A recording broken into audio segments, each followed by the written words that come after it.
Hi, my name is Veronica from 2easels.com, and this is part 2 of the water brush lettering blog post.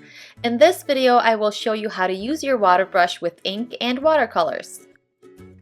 So let's get started. Grab some of these tools and follow along with the video. Grab your water brushes, some nice paper to do your lettering on, some scrap paper just to test out your colors and different things on it so you don't waste your nice paper. If you have liquid watercolors, those are great. Some tube watercolors if you have those. A little tray and black ink if you don't have your ink in a little jar. And a palette for your watercolors that you can squeeze out onto. And if you have a pen set of watercolors, that's fine as well.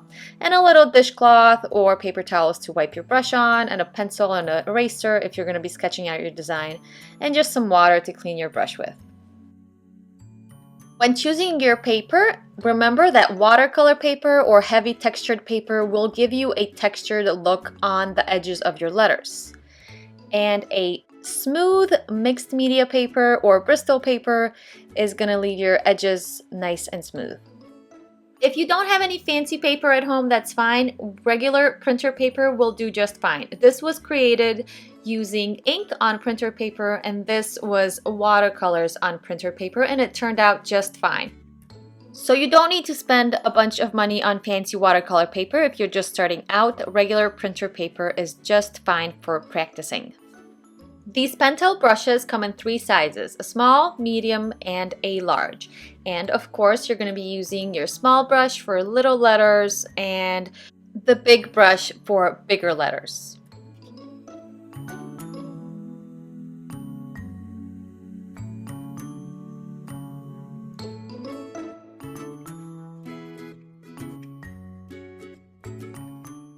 So the difference between these water brushes and some other brushes out there for watercolors is that these have nice bristles that snap back into their shape.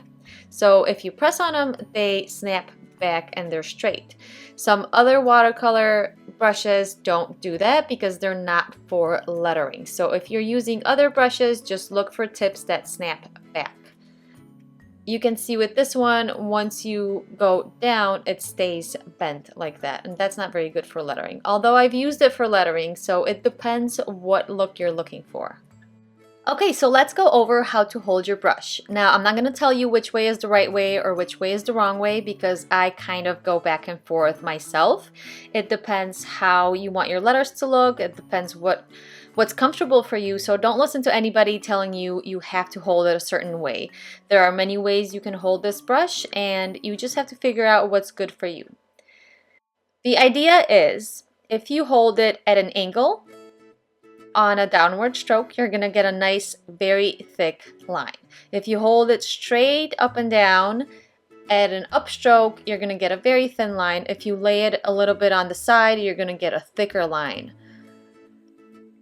If you're doing curves, I would hold it straight up and down instead of kind of at an angle, because that way the bristles at this point start to go against themselves. They start to kind of fray a little bit, and you don't want that because that's going to damage your brush.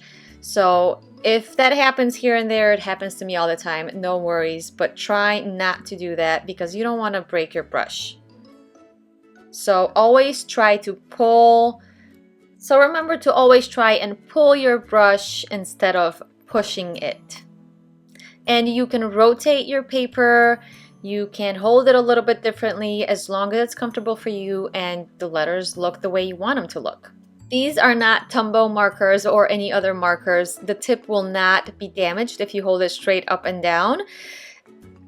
The bristles will kind of separate and swoop and make your nice thick loop. So don't be afraid to hold it straight up and down. If you're using watercolors out of tubes, just grab your palette and squeeze a little bit of color out and then add a little bit of water. And don't add a lot of water at first, just start mixing it and test it out on a little piece of paper. That's where the scrap paper comes in. Test it out and see if that's the color you want. You can mix other colors together, or you can add more water or add more color to get a more pigmented and richer color. If you're going to be working with more than one color, I suggest prepping them all before you start doing your lettering so that you don't have to stop in the middle of a word to mix another color.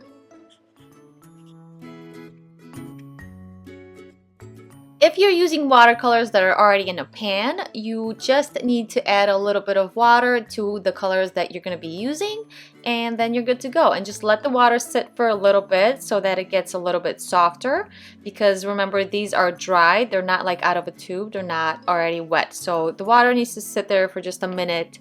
You can swirl it around a little bit to get it nice and wet.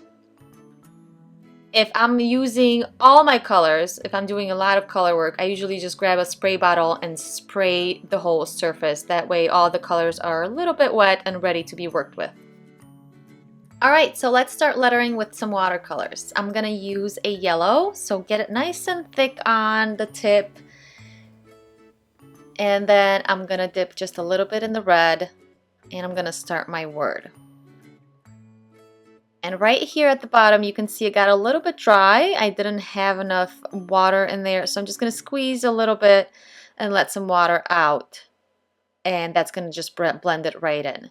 And then I'm going to keep dipping in to add more color. And just keep going until you're done.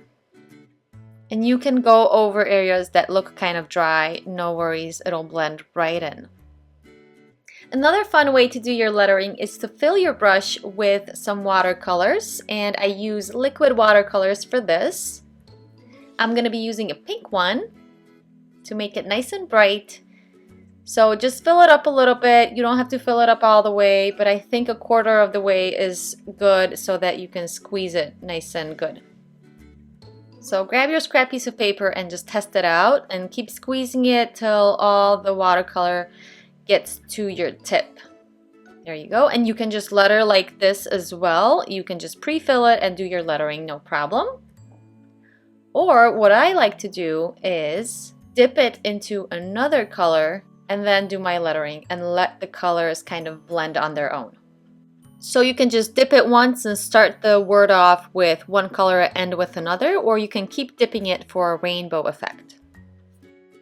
And by not squeezing your brush too much, you can get this nice dry textured look. If you're working with ink, you can do it two ways. You can dip your brush in ink, or you can fill it and have a nice consistent flow. So let's try to dip this one. We're just gonna swirl it around in there, get it nice and wet, and start lettering. And when you're dipping, you gotta keep dipping if you're running out of ink.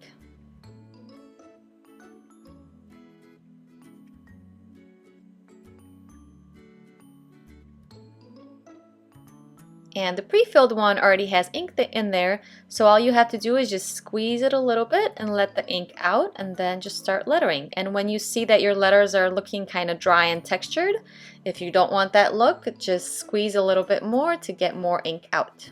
And remember, the only way to get better is to practice consistently. So I suggest you print out these awesome drills I made just for you and do at least one sheet a day. This will help you develop that muscle memory that will really help you with your strokes, especially if your hand is a bit shaky. So go to the blog post, and below this video, just pop in your email and I'll send them right to your inbox.